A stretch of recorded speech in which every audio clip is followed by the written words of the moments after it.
Hoje eu vou falar um pouquinho sobre especializações, que são as perícias num geral.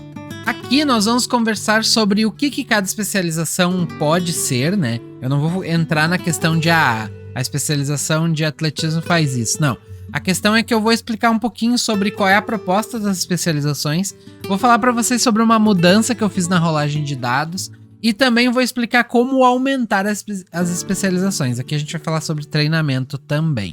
Então, especializações são formas conhecidas dos personagens de explorar os atributos, ou seja, ele tem a força, mas ele pode usar a força para saltar, por exemplo. Ele tem a destreza, mas ele pode usar a destreza para manusear ali um equipamento, uma arma. Então são formas de usar os atributos. Por isso são chamadas de especializações, porque em partes elas são sempre vertentes de outros atributos, fazem parte de outra coisa. Tu sabe ler um livro e tu pode ser especializado em literatura, mas isso é graças à tua inteligência. É nesse sentido que eu quero dizer. Então, as especializações elas vão de 1 a 5, sendo que 5 é considerado que a pessoa dominou aquela habilidade, aquela especialização. Isso não quer dizer necessariamente que ele sabe todas as coisas referentes àquilo. Não quer dizer que o personagem que tem 5 em, sei lá, química, alquimia, vai saber fazer todas as receitas que existem no manual e em todos os manuais que estarão por vir. Não, só quer dizer que ele tem a capacidade de aprender e fazer as coisas conforme ele tiver acesso a elas. Então, entendemos que Albert Einstein, por exemplo, provavelmente ele tinha física 5, nível máximo. Ele dominou toda a capacidade possível de física naquele momento da existência dele. Se hoje apresentassem para ele uma nova teoria, ele entenderia sem dificuldade, poderia aprender essa teoria sem nenhum problema. Mas a teoria não estava acessível para ele no momento em que ele estava vivo. Então, entenderam qual é o contexto de nível 5? Nível 1 quer dizer que tu tá aprendendo a dominar, tu tá começando a fazer as coisas. Nível 3 seria meio que o intermediário, tu chegar ao ponto de poder ensinar para os outros, por exemplo, entre outras coisas. Mas a gente já volta nisso. Todas as especializações possuem um atributo-chave inicial, isso é muito importante. Esse é o atributo padrão para limitar a máxima graduação da especialização. Existem exceções onde um atributo permite o uso especial de uma especialização, modificando seu atributo-chave. Nesses casos, considere o atributo de maior nível para limitar a graduação da especialização. Por exemplo, tu pode usar intimidar, tu pode intimidar com força ou mesmo com persuasão. Aí vai depender de qual tu tem maior. Se tu quiser usar a força como referência, tu pode então ir até o grau máximo de força se ela for maior para ti. Então sempre pode utilizar o atributo-chave com maior valor. Isso quando a especialização permitir essa troca de atributo, essa variação de atributo, tá? Em resumo, o nível máximo de um atributo, de uma especialização, é limitado pelo atributo-chave dela. Simples assim, não tem muito segredo. Durante o livro, e aqui vamos até para um lado que vai ser familiar para jogadores de vampiro, tu vai encontrar alguns locais dizendo assim, ó, esse atributo, essa manobra, e isso seja lá o que for, é executado rolando força mais atletismo. E aí vai estar força mais atletismo. Não significa que eles se somam. Significa que o segundo atributo, que o segundo parâmetro descrito, vai ser a referência que vai alterar a rolagem do primeiro. O primeiro vai definir quantos dados, mas ele vai ser influenciado pelo segundo. Sendo que a alteração que eu fiz agora é a seguinte, ó. No nível 1 de graduação, tu vai receber mais um D10, mais um dado para rolar. Nos níveis 2, 3 e 4, menos 1 na dificuldade. No nível 5, um sucesso automático. A rolagem vai começar a partir de 8, com nível 4 tu vai ter dificuldade 5, e com nível 5 tu vai ter dificuldade 5 e mais um sucesso, que vai facilitar bastante tua vida. Treinamento. Ao contrário dos poderes, treinar especializações não demanda exclusivamente a conclusão de missões. Contudo, ao final de cada sessão, o jogador deverá argumentar sobre quais especializações pretende treinar, justificando sua melhoria com base nos acontecimentos da sessão. Nessa etapa, o jogador deverá considerar quais bônus possui, como por exemplo o bônus treinado ou mesmo um bônus específico de atributo.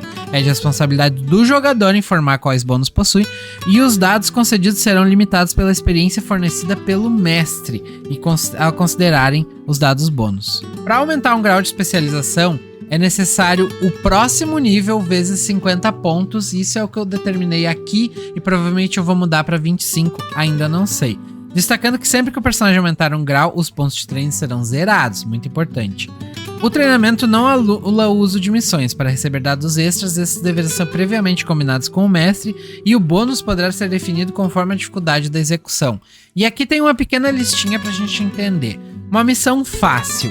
Ela poderá ser concluída de forma rápida, possivelmente na próxima cena. Ela terá como base o conhecimento prévio do jogador sobre os fatos vindouros. Então, por exemplo, o jogador sabe que a próxima cena vai ser um time skip, que ele vai poder descansar e tudo mais. Ele vai aproveitar esse tempo para treinar com a espada. Ele, depois que passar esse time skip, depois que fizer o treinamento dele, e aí, como é uma missão muito simples, às vezes nem vale a pena anotar na ficha, tá?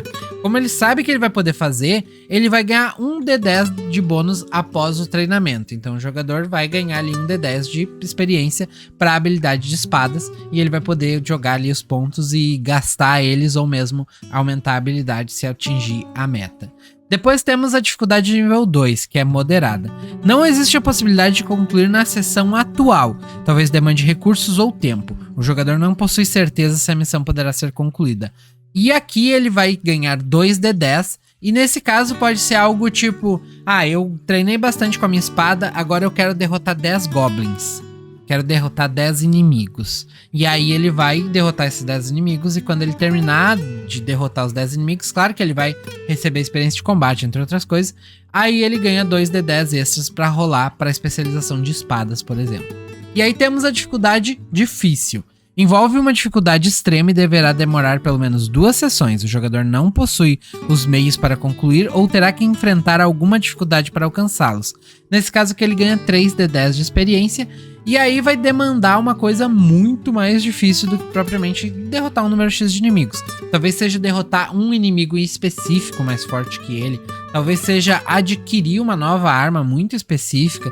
Talvez seja enfrentar um desafio como talvez invadir um lugar, invadir uma prisão, sair de um lugar usando uma faca e aí ele ganha experiência para facas, entre outras coisas.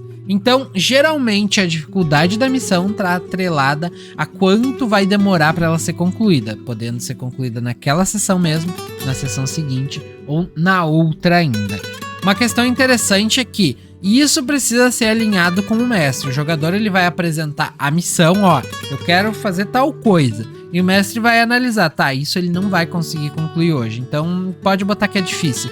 Talvez seja derrotar 10 inimigos, mas ele tá preso no meio de uma cidade, no meio de uma nevasca, não tem como sair de lá. E aí a missão de derrotar 10 inimigos se torna uma missão difícil, porque ele não tem acesso a isso naquele momento. Entre outras coisas, o mestre pode também e deve limitar o número de missões por sessão, podendo dizer que a cada atributo que o jogador tem, ele possa executar somente uma missão, e talvez no máximo 5 missões por sessão, fazendo com que o jogador não evolua de forma muito rápida, mas de toda forma o jogador vai estar sempre pensando na próxima missão para poder ganhar pontos. Mas para que serve essas missões? Só para vocês entenderem, e principalmente para quem não joga RPG, é muito comum que o jogador se sinta perdido sobre o que ele vai fazer, e isso talvez atrapalhe até o andamento de todo o jogo. Com as missões isso não vai acontecer, porque o jogador sempre vai ter um objetivo pessoal, e entre outras coisas, aquele jogador que está desenvolvendo mais o personagem é o jogador que justamente está explorando mais as possibilidades da campanha, do que está acontecendo na história. Ele vai estar mais atento, ele vai estar mais focado, porque de certa forma isso tudo está voltando para ele. Então o jogador que interage mais no grupo é o jogador que vai ficar mais forte. Ponto final. O cara que está mais recluso, que está mais omisso com relação ao jogo, ele vai crescendo de forma mais lenta. Mas, querendo ou não, como estão jogando em um grupo, o incentivo para esse jogador que tá mais omisso sempre vai acontecer, porque sempre vai existir aquele personagem que vai estar fazendo missões, que vai estar interagindo, e o jogador, a pessoa, querendo ou não, claro que existem algumas questões sociais que podem influenciar isso, podem atrapalhar, cabe ao mestre perceber isso e incentivar. Mas pode acontecer também do cara simplesmente não tá ligando pra coisa, tá nem aí, e ele vai perceber o amiguinho ficando mais forte e ele não, então ele vai começar a prestar mais atenção e desenvolver mais o personagem. Então é uma mecânica de interação, querendo ou não, é pra incentivar o grupo a andar junto. Depois disso, nós temos os livros, que são uma fonte inesgotável de conhecimento. São relativamente escassos e costumam ser caros e restritos. Alguns colecionadores pagam fortunas por um único exemplar, enquanto os reis forram seus cofres com livros que talvez nunca tenham sido lidos. Apesar de tudo isso, existem diversas cópias sendo vendidas em mercados paralelos, que apesar da baixa qualidade, podem fornecer uma fonte inestimável de conhecimento. Não é porque o livro é falsificado e barato que ele não vai ter o conhecimento. E aí existem vários livros descritos que estarão no livros e eles terão uma espécie de ficha técnica. Vamos falar sobre o sistema dos livros. Para entender mais sobre o que cada livro pode proporcionar, consulte o capítulo de itens, que não foi escrito ainda. Aqui deixaremos um breve resumo sobre suas possibilidades. Ler um livro demanda tempo e dedicação. Para fazê-lo, o personagem deve estar em um ambiente seguro e com tempo. Cabe ao mestre definir se o momento é propício ou não. Durante os descansos longos, o personagem sempre poderá ler. Para finalizar uma leitura e por fim adquirir os pontos de treino, o jogador deverá passar por um teste continuado de concentração mais leitura. O número de sucessos será definido pelo livro. Existe um local específico da ficha de treinamento para acompanhar a leitura dos livros do personagem. Além do teste, cada livro possui um nível de especialização e ele definirá quantos pontos de treino o jogador receberá, conferindo a tabela abaixo. Então, só para vocês entenderem, o livro ele é uma forma de balancear o sistema. Porque treinar coisas físicas é muito mais fácil, né? O jogador vai estar num quarto fechado, vou fazer calistenia aqui. É muito mais prático.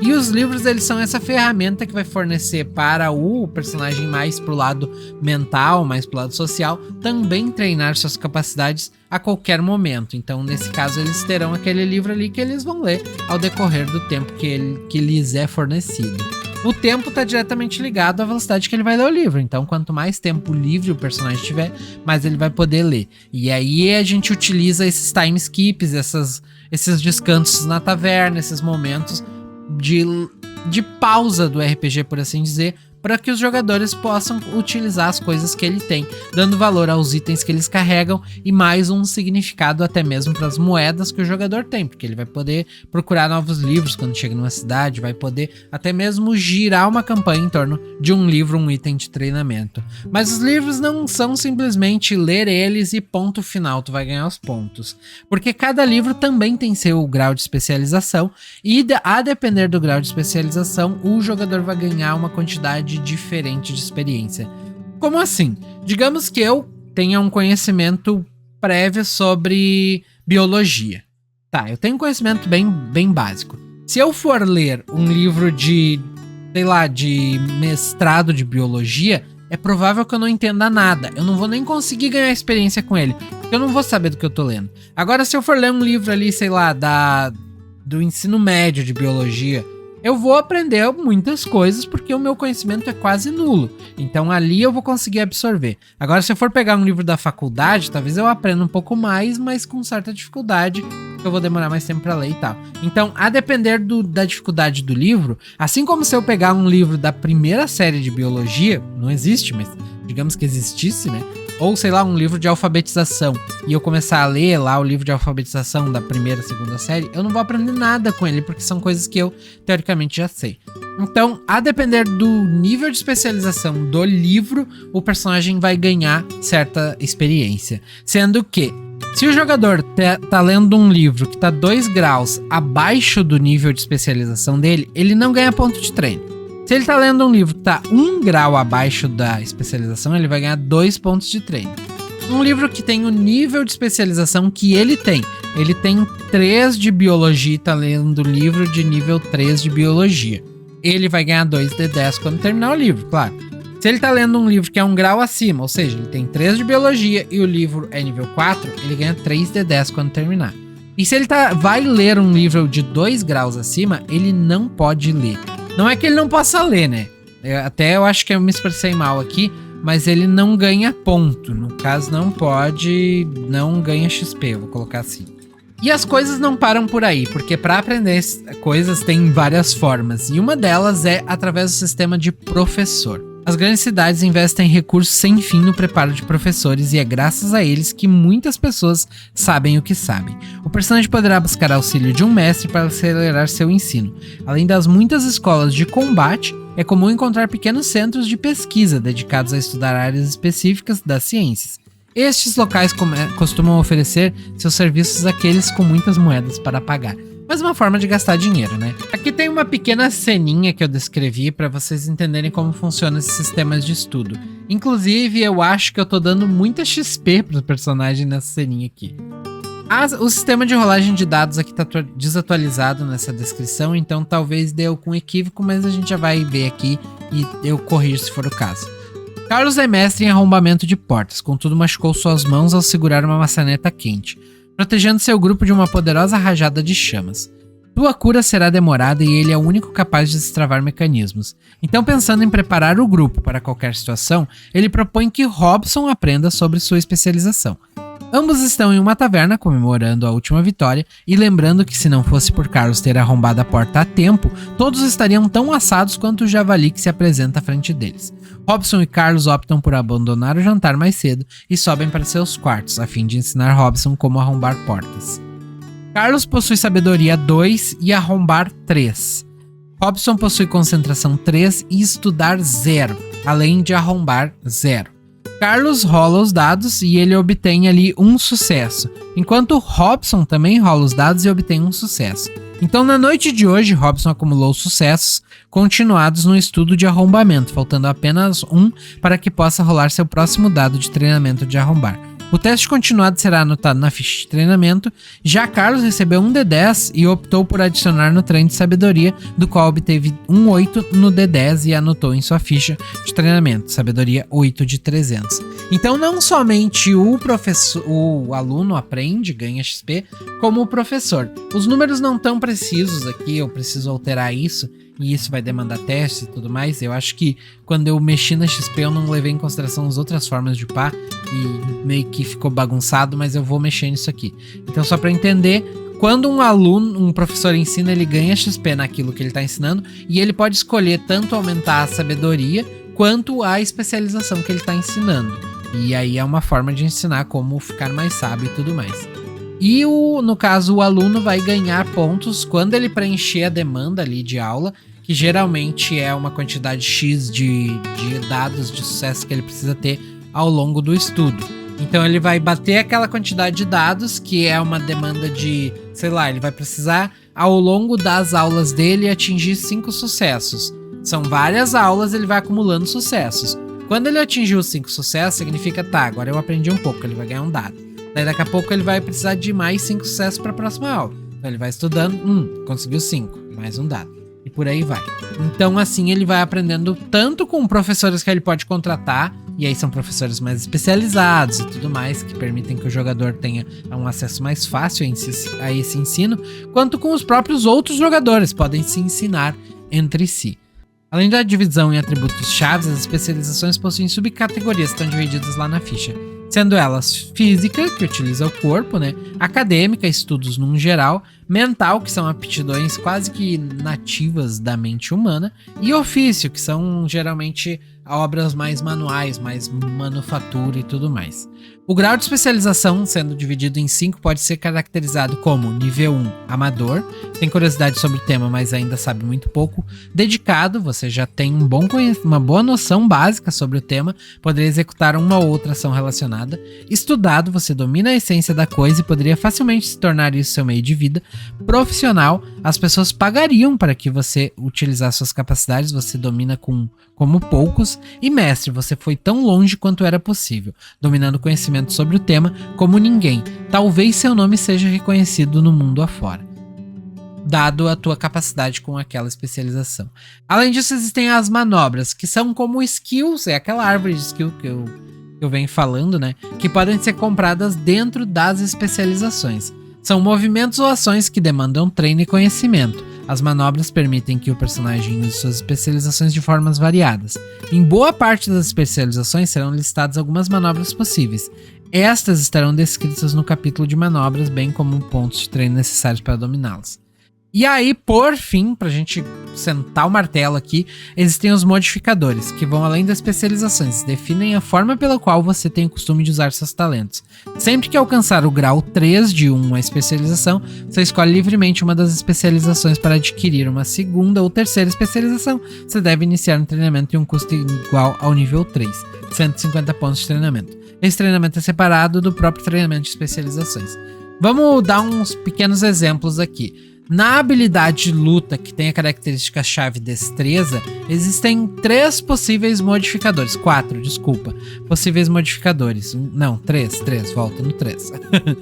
Esses modificadores são golpes. Chute, socos e cabeçadas de qualquer golpe, utilizando-se os membros do corpo, geram dano adicional de 1 ponto. Agarrar. Golpes de imobilização permitem que o personagem bloqueie as ações do alvo, recebe a manobra agarrar e pode executá-la usando destreza. Então, além disso, ele vai poder agarrar ao invés de usando força. Agarrar é uma habilidade que demanda força, ele pode agarrar usando destreza. E contra-ataque, ao receber um golpe, aproveita a brecha do inimigo para infligir um golpe extra, recebe a manobra, contra-ataque e anula metade do dano recebido se bem sucedido. Então isso aqui é uma espécie de presentinho, uma manobra presente que o personagem vai receber quando atingir o nível 3. Cada uma das especializações vai ter uma quantidade X de manobras, que é uma especialização, um modificador da especialização dele. É o cara que focou em biologia em répteis, é o cara que focou em medicina e em cirurgia, entre outras coisas. Então, a depender da tua modificação, tu vai trabalhar de outra forma com aquela especialização. Mas isso não exclui a possibilidade de tu comprar depois esse modificador. E só indo um pouco adiante, eu acho que é isso. Então, tá mega resumido, eu preciso voltar nesse documento aqui e dar uma trabalhada melhor nele, mas dá pra entender que as especializações nada mais são do que modificações dos próprios atributos e como elas funcionam, como elas podem ser treinadas e tudo mais, e o quanto elas vão influenciar diretamente, até mesmo no roleplay. Então é isso pro vídeo de hoje, eu não faço ideia do que eu vou falar no próximo vídeo, mas a gente descobre até lá. Então um forte abraço, nos vemos no próximo vídeo e